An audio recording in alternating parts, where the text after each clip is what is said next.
కాకినాడ జిల్లా పిఠాపురంలో ఘోరం చోటు చేసుకుంది. వ్యవసాయ బావిలో 2 మృతదేహాలు కలకలం రేపాయి.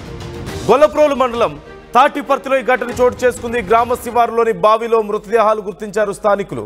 మృతులు తోలాటం సూరిబాబు అలాగే రంపం శ్రీనుగా గుర్తించారు.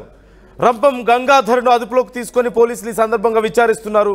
చిన్నాన్న తోడలుడిని చంపి బావిలో పడేసినట్లుగా అనుమానం వ్యక్తం చేస్తున్నారు. ఆర్థిక లావాదేవీలే హత్యకు కారణం అంటూ భావిస్తున్నారు పోలీసులు. క్లియర్గా మనం స్క్రీన్ మీద చూస్తున్నాం. సూరిబాబు మృతుడు తోలాటం సూరిబాబు అలాగే రంపం శ్రీనుగా గుర్తించారు. మరోవైపు రంపం గంగాధర్ని ఇప్పటికే అదుపులోకి తీసుకొని విచారిస్తున్నట్లుగా తెలుస్తోంది. కొన్ని ఆస్తి గొడవల నేపథ్యంలో రెగ్యులర్గా గొడవలు అవుతున్నాయి వాళ్ళ మధ్యలో. ఈ నేపథ్యంలోనే వారిద్దరిని దారుణంగా హత్య చేసి ఆ బావిలో పడేసి ఉంటాడు అంటూ కూడా పోలీసులు అనుమానిస్తున్నారు.